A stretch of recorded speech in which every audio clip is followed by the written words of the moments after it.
What's up mga par? Pagising namin ng umaga, nag-iya ang asawa ko na bumili ng ulam dito sa Talipapa malapit sa amin. Para maaga daw makaluto at maaga daw makain. At yan nga, pagdating namin sa Talipapa, pumili na agad siya at bumili ng baboy.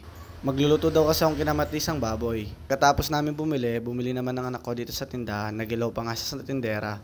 Bumili na nga siya ng ilaw at nagtuturo ng mga candy. At kauwi namin, pinrepare ko na agad yung mga ingredients.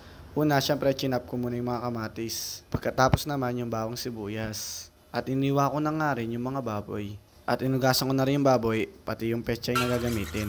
At ayan na nga, pinrepare ko na lahat ng mga lulutuin. Ininit ko na nga rin yung paglulutuan natin. At nilagyan ko na ng mantika.